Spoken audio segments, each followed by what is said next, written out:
तर 2018 साली महाराष्ट्राचे पर्यटन मंत्री जयकुमार रावल होते। जयकुमार रावल यांच्या कार्यकाळामध्ये 31 मार्च 2018ला या मंदिराला क वर्गाचा पर्यटन दर्जा मिळालेला आहे। ह्या सगळ्यांमध्ये आवारे प्रत्येकाला अप्रोच करत होता। आवारेच्या नंतर आवारेला साथीदार मिळाल्या त्या रुपाली चाकणकर। चाकणकर सुद्धा या प्रत्येक नेत्यांना अप्रोच करण्यामध्ये त्यांचा हिरिरीचा सहभाग होता। हे अनेक फोटोंनी सिद्ध झालं।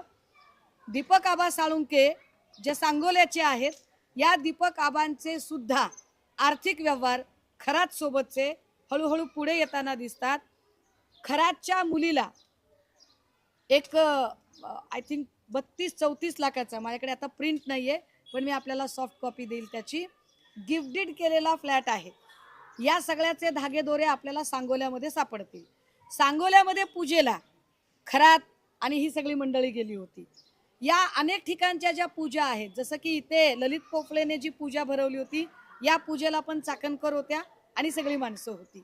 आता ही सगळी जी माणसं आहेत जी खराचं भोंदूपणा आणि ते प्रस्थ वाढवण्यासाठी जाणीवपूर्वक मदत करत होती, मी शब्द वापरते जाणीवपूर्वक, खरातला कुठलीही सिद्धी प्राप्त नाही तरी सुद्धा खराचं प्रस्थ वाढवण्यासाठी नामकर्ण आवारे किंवा चाकणकर ही सगळी माणसं जे काही प्रयत्न करत होती, ही सगळी माणसं गुन्हेगार ठरतात।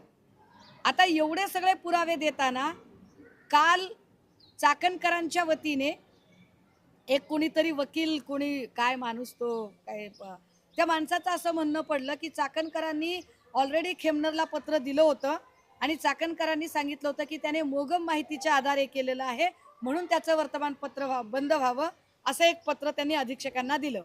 पण आमचा पुन्हा एक प्रश्न आहे, चाकणकर बाईंनी असंच एक पत्र अधीक्षकांना द्यायला हवं होतं की खरातच्या संबंधाने मला माहिती प्राप्त होत आहे आणि खरातची चौकशी करा, काय खरात खरंच महिलांचं शोषण करतो का, त्याची चौकशी झाली पाहिजे, असं पत्र चाकणकरांनी पोलीस अधीक्षकांना का दिलं नाही त्या काळात?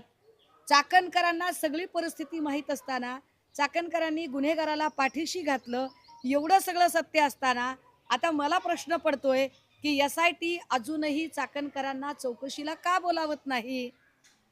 जेव्हा माध्यमांकडून माहिती मिळते की चाकणकरांना समन्स गेलेलं आहे पण चाकणकर मी महिला असल्या कारणाने प्रवास करू शकत नाही अशी माहिती आम्हाला माध्यमांकडूनच कळते, मग तुम्हाला दर 15 दिवसाला जेव्हा तुम्ही नाशिकला जात होतात तेव्हा तुम्ही महिला नव्हतात का?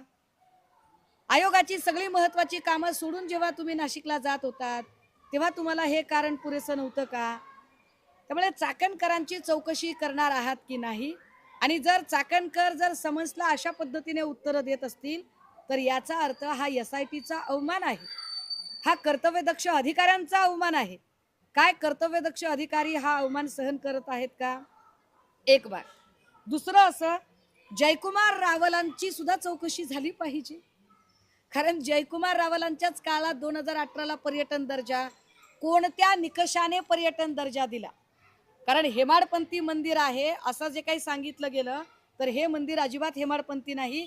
हेमाडपंथी मंदिर अष्टकोनी असतं, हे साधं चौकोनी मंदिर, अगदी आत्ता तयार झालेलं मंदिर, याला पर्यटन दर्जा कोणत्या आधारे दिला? कारण पर्यटन दर्जा मिळाला म्हणून नंतर त्याला वेगवेगळे निधी मिळाले, पर्यटन दर्जा होता म्हणून त्याला वेगवेगळ्या सुविधा मिळाल्या, मग जयकुमार रावलांनी हे कशाच्या आधारे केलं हे एकदा स्पष्ट झालं पाहिजे। केसरकरां